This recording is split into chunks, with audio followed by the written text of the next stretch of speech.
আমরা গাড়ি স্টার্ট করে দিলাম। এখন ঘড়ি কাটায় 5:50 সকাল। সো আমরা গাড়ি স্টার্ট করে বেরোলাম।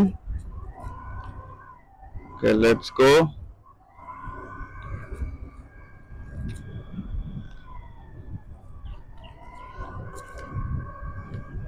তো হ্যালো গাইস, আমার চ্যানেলের প্রথম ভিডিওতে সবাইকে ওয়েলকাম। এবং যারা এই ভিডিওটা দেখছো তারা একদম এন্ড অবধি দেখো। এটা আমার চ্যানেলের প্রথম ভিডিও এবং আজকে আমাদের একটা সুন্দর জার্নি হতে চলেছে, একটা ডে ট্রিপ। এবং আজকে আমাদের গন্তব্য হচ্ছে জয়পুর ফরেস্ট। তো এখন ঘড়ির কাঁটায় বাজে হচ্ছে 6টা বাজতে মাত্র 10 মিনিট বাকি।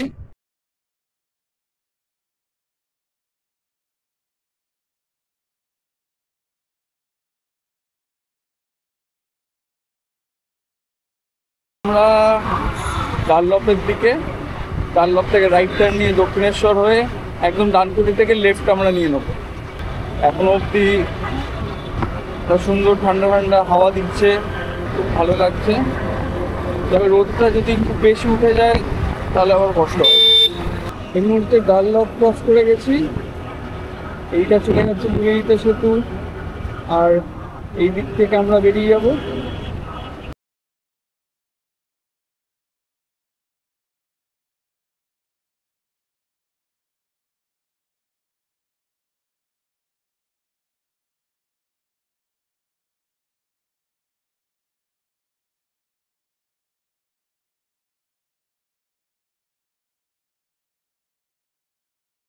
পেরিয়ে অনেকটা চলে এসেছি।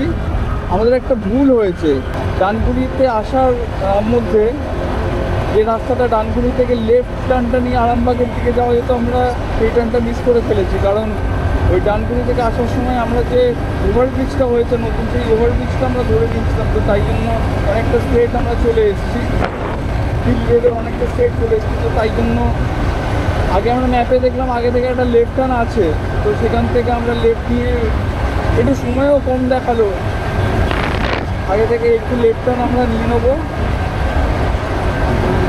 তো আবার সেই রাস্তাটা ধরেই আর কি যাবো। আর এখন অবধি ওয়েদার মোটামুটি হালকা মেঘ, মাঝে মাঝে রোদ, কিন্তু খুব বেশি রোদ উঠছে না, অতটা গায়ে লাগছে না রোদটা। তবে একটা ঠান্ডা ঠান্ডা ব্যাপার আছে। দিল্লি রোডকে আমরা ছেড়ে দিলাম, ছেড়ে দিয়ে আমরা লেফট আমরা নিয়ে নিলাম। এবার এইটা গিয়ে কানেক্ট করছে আমার মনে হয় আরামবাগের ওই রাস্তাটার সাথে। ম্যাপে যেরকম দেখালো সেরকমই যাচ্ছি আপাতত, দেখছি। এখানে সময়টাও একটু কম লাগছে, তবে হ্যাঁ এইটা একটা single lane highway, speed maintain করা যাবে না অতটা। এই দেখতে পাচ্ছ তোমরা, এখনও আজকে সোমবার, তো এই কাজে বাঘ নিয়ে যাচ্ছে।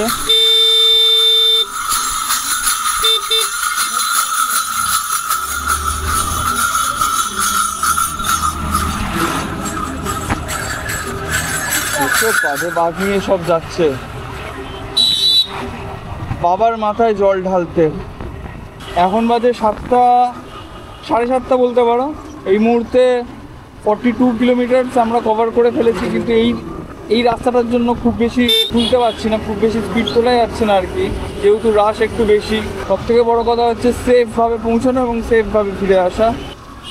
এবং এইটা পুরোপুরি আমরা একটা লোকালিটির মধ্যে দিয়ে যাচ্ছি, এটা কোনো রকম হাইওয়ে না, এটা একটা শর্টকাট রাস্তা বলতে পারো।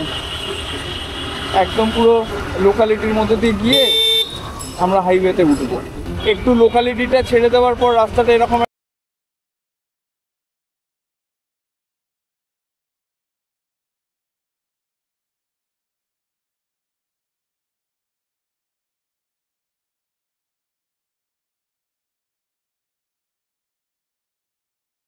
পুরোপুরি মেঘলা করে গেছে। এরপর একটা সুন্দর দোকান দেখে একটা চা খেতে হবে। সকাল থেকে উঠে এখনো অবধি চা খাওয়া হয়নি। তো আমরা চলে এলাম এই মোড়টায়। এখান থেকে যদি আমরা আসতাম, এই পেছন দিক থেকে যে ডানকুনির লেফট সাইডটা নিতে হতো সেটা আমরা মিস করেছিলাম। তো ওই রাস্তাতেই আবার এসে উঠলাম। এই রাস্তাটা এই নিয়ে আমি 5 থেকে 6 নম্বর বার হয়তো যাচ্ছি।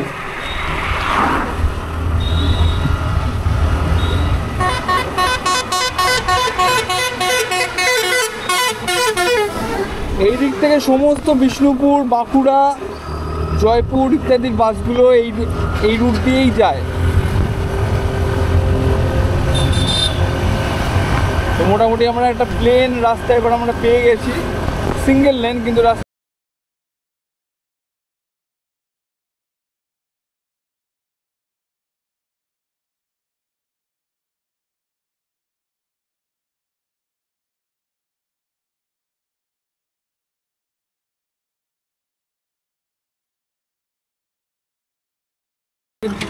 গন্তব্য জয়পুর ফরেস্ট, ওটা প্রায় আর 70 কিলোমিটারের কাছাকাছি আমরা একদম পৌঁছে গেলাম।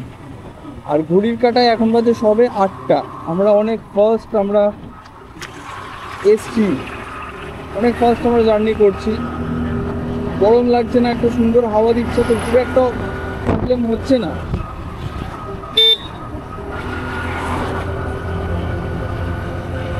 তো বাকি কেমন লাগছে ভিডিওটা সেটা জানি না।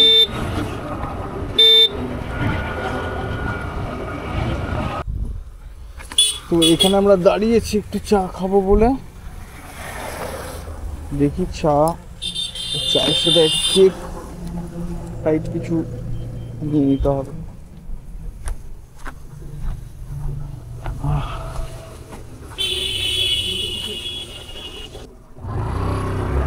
টি ব্রেক কমপ্লিট।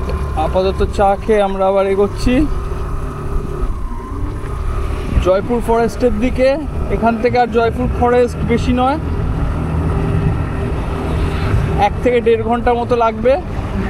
রাস্তার কন্ডিশন কিছু কিছু জায়গায় খারাপ ছিল, আমার মনে হয় এই বর্ষার কারণে রাস্তার কন্ডিশন কিছু কিছু জায়গায় খারাপ ছিল।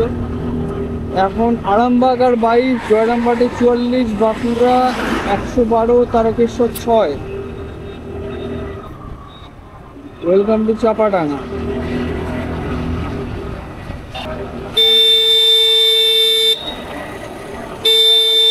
এই এদিক থেকে ডান দিকে চলে গেলে হচ্ছে তারকেশ্বর। এই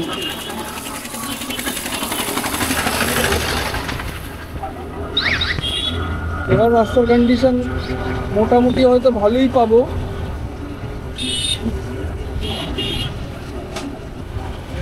হ্যাঁ, এইবার রাস্তাটা খুব ভালো, একদম 6 লেন হাইওয়ে হয়ে গেছে এইবার।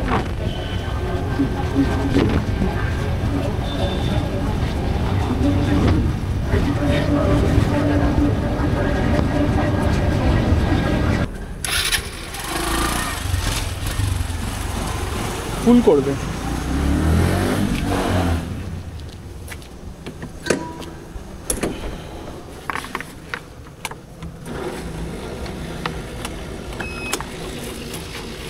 ফুল করো।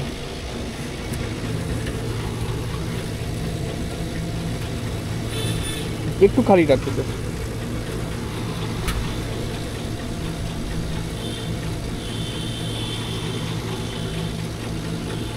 ব্যাস ব্যাস ব্যাস ব্যাস ব্যাস ব্যাস ব্যাস ব্যাস ব্যাস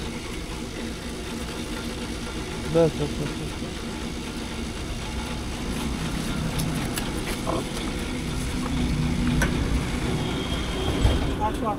হ্যাঁ 818।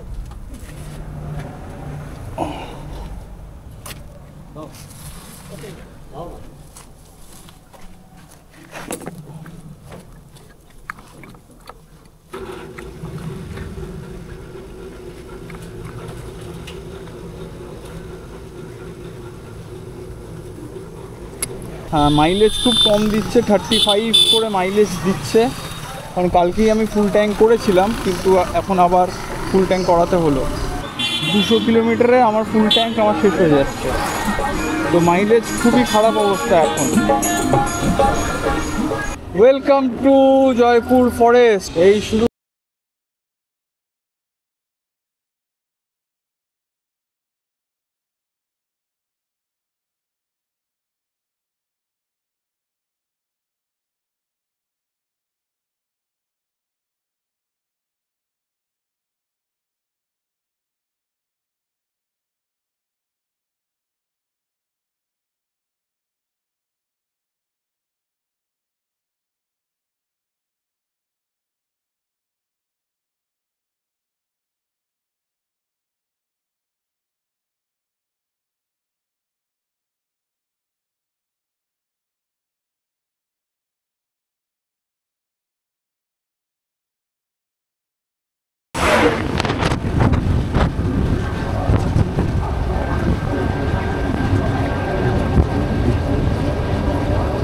আমি এখন যাচ্ছি একটা রিসর্টে, জঙ্গলের ভেতর দিয়ে রাস্তা, মনে হচ্ছে জঙ্গলের অনেক ভেতরে আর কি ঢুকছি। তো দেখা যাক কত দূরে যাই, এবং একটু এবার অ্যাডভেঞ্চার টাইপ লাগছে। এটা হচ্ছে বিষ্ণুপুর জঙ্গল ক্যাম্প রিসর্ট।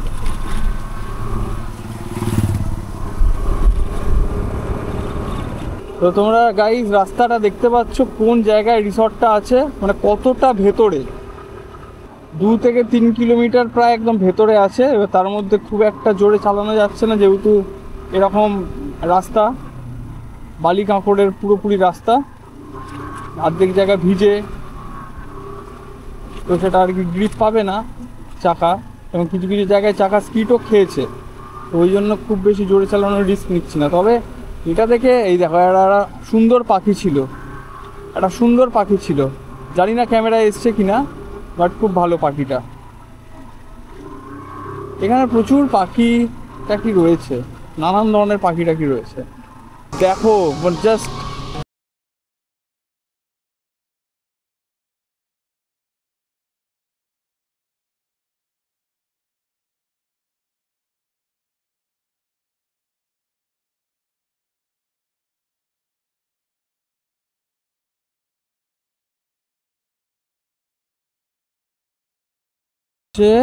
জঙ্গল ক্যাম্প রিসর্ট। বাইকটা দেখি কোথায় রাখা যায়, ওইদিকে রেখে দিই।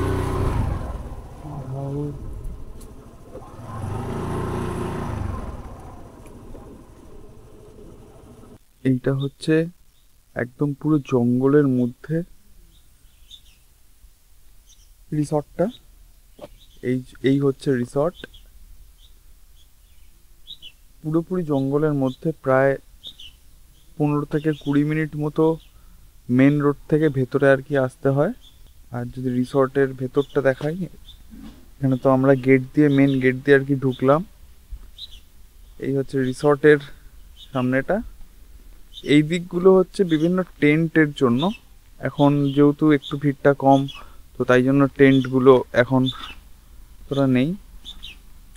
এখানে একটা টেন্ট আর কি রয়েছে, এবং এই হচ্ছে খাবার জায়গা। এটা খাবার জায়গা, তো এটা হচ্ছে খাবার জায়গা। হ্যাঁ, দাদার নাম কি একটু বলে দাও। আমার শ্রীকান্ত ঘোষ। হ্যাঁ, দাদার নাম শ্রীকান্ত ঘোষ। হ্যাঁ, আমি এখানকার ম্যানেজার। আর এই জায়গাটা মোটামুটি খুবই আর কি ভালো। এই বিভিন্ন টেন্ট এখানে রয়েছে, এইদিকে মাড হাউস রয়েছে। তো এরকমই একটা মাড হাউস আমি নিয়েছিলাম।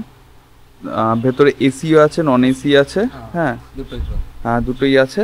আর এখানে মোটামুটি বুকিং এর জন্য আমি যেটা নাম্বার আছে ওইটাই। ওকে ওকে, আমাদের আগে থেকে একটু বুকিং করতে পারলে ভালো হয়, কারণ সেভাবে আমরা খাবারটা আইটেম করে দিতে পারি। একদম একদম একদম। আর এখানে সন্ধ্যেবেলা বনফায়ার বা শীতেটা ওটা বনফায়ার হয়, শীতেতে হয়। ওকে ওকে।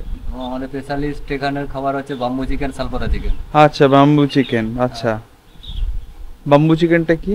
বাম্বু চিকেন মানে চিকেনটাকে ম্যারিনেট করে, কাঁচা চিকেনটা ম্যারিনেট করা হয় মশলা টসলা দিয়ে, যেটা বাঁশের মধ্যে ভরে সেটাকে আগুনে পোড়ানো হয়। আচ্ছা আচ্ছা। আর শালপাতাটাও সেম, ওটাকে কাঁচা শালপাতার মধ্যে মশলা টসলা মাখিয়ে চিকেনটাকে ওটাকে ইয়ে করে দিয়ে পাতাটাকে বেঁধে দিয়ে ওটাকে পোড়ানো হয়। আচ্ছা আচ্ছা আচ্ছা। আর এই হচ্ছে মাড হাউস। এসি আছে, নন এসি আছে, দুটোই আছে মাড হাউস। তো বুকিং করার জন্য আগে থেকে একবার একটুখানি ফোন করে দিতে হবে। ফোন করে দিলে এখানে সমস্ত ব্যবস্থা আর কি আপনারা পেয়ে যাবেন।